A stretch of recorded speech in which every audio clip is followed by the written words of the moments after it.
Hi, the Islamic Dad here.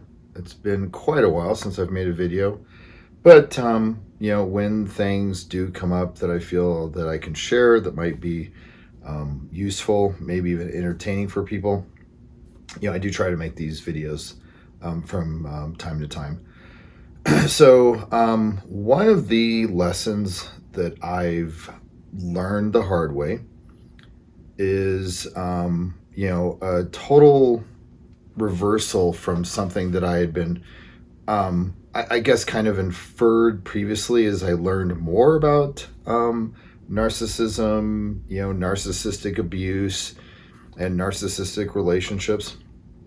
And um, I was under the impression, especially given like all the videos and articles and stuff out there, that you would reach a point with, like, say, your narcissistic abuser where you would, maybe set boundaries, hard boundaries, maybe go gray rock, cut down the interaction and the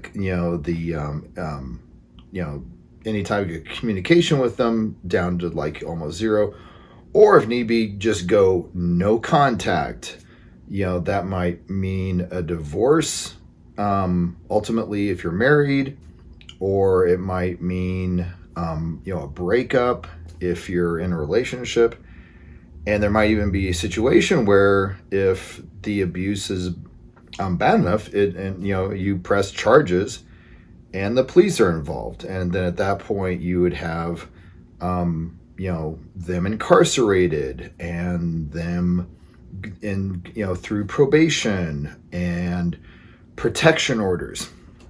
And through all of this, I'm just thinking like, oh, okay, there is a point at which you are free from the drama of the narcissist, and the narcissist understands that. Like they're just like, okay, I fought, and I lost the war. And the narcissist just decides to pivot, focus on someone else, go in that direction, move cities, move states, move countries, new friend groups, new relationships, etc. The sad truth is, I don't think that is what really happens. There was an anecdote that I think Dr. Romney had shared once, where she mentioned a case where she was helping someone who had dealt with like a narcissistic ex. And the narcissistic ex came back, I think it was 10, possibly 20 years later, and just popped up like on her front doorstep, just acting like they spoke the day before. And I know in my own experiences with the narcissists in my life that, again, I've had instances where I put one of them in jail, multiple protection orders, no contact with my ex-wife, all these things where I'm just saying like, oh, okay, this is the end, this is the end, this is the end. And then something happens. So one thing that people that have not gone through a relationship with a narcissist or dealing with a narcissistic abuse is that the abuse doesn't end. Even after you leave the abuser, the abuse does not end. They will find new, different ways to abuse you, whether that be harassment, deception, tricks, manipulation, intimidation, something as small as just making you aware that they're in the area or something like that. So I think I've talked about some of the instances where I've had with my malignant narcissist ex-wife, who just kind of out of nowhere, after the end of child support and alimony payments, just sent a lawyer after me, knowing full well that she didn't have a case. It was just simply to try to poke me, to annoy me. More recently, the covert narcissist who assaulted me, who was arrested on warrant, spent time in jail, was looking at 2 years possible prison time, pled guilty to all charges related to domestic violence, was put on probation with like mental health diagnosis.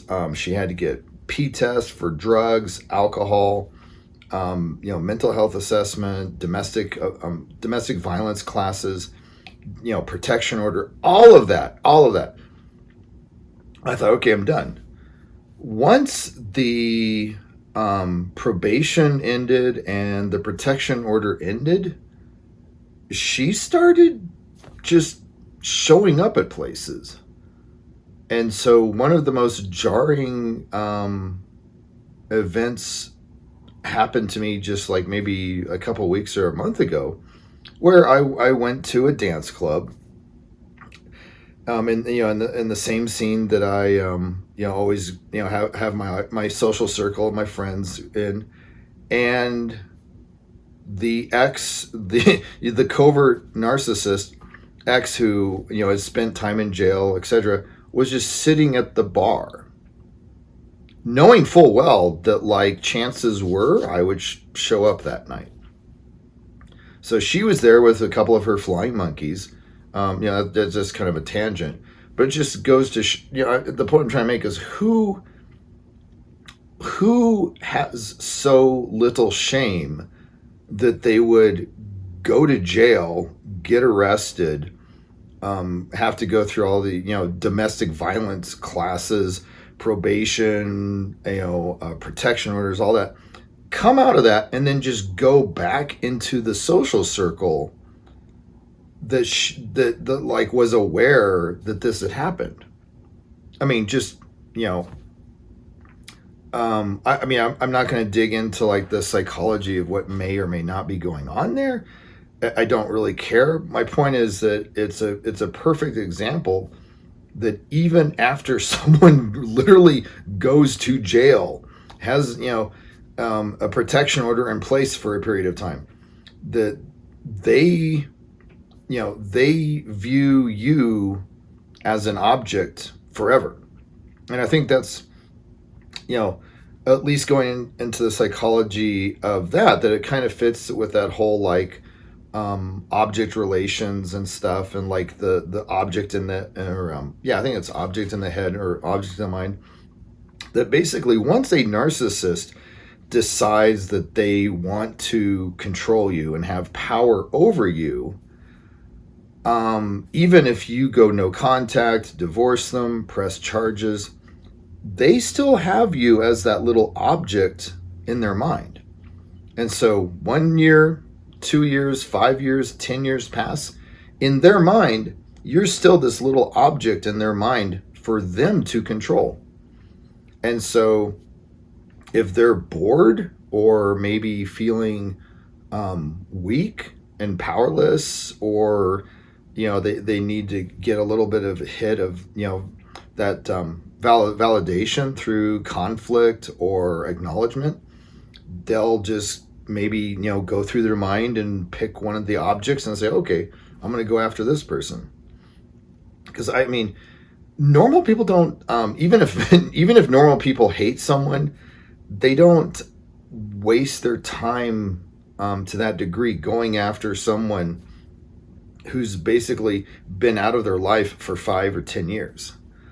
And so, I mean, it just, again, like with a lot of stuff with narcissists, it doesn't make sense. It's so much time and effort for such little payoff.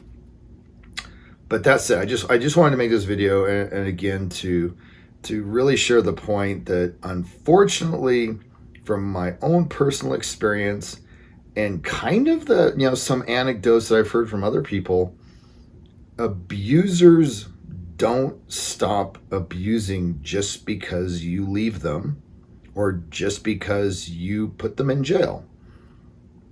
they will just find new ways to reach out, poke, harass, intimidate, annoy, just to get a reaction out of you forever. As far as, I don't know when the time limit is. It's just as long as that person is alive, they're going to keep that little object that they see in their mind of you and feel that it's okay for them to just reach out and try to poke and get a reaction out of you. So, I want to make this video because I do try to keep it real, try to keep things authentic, honest, because I feel like the only way we can fight, all the lies and deception of the narcissist is with truth.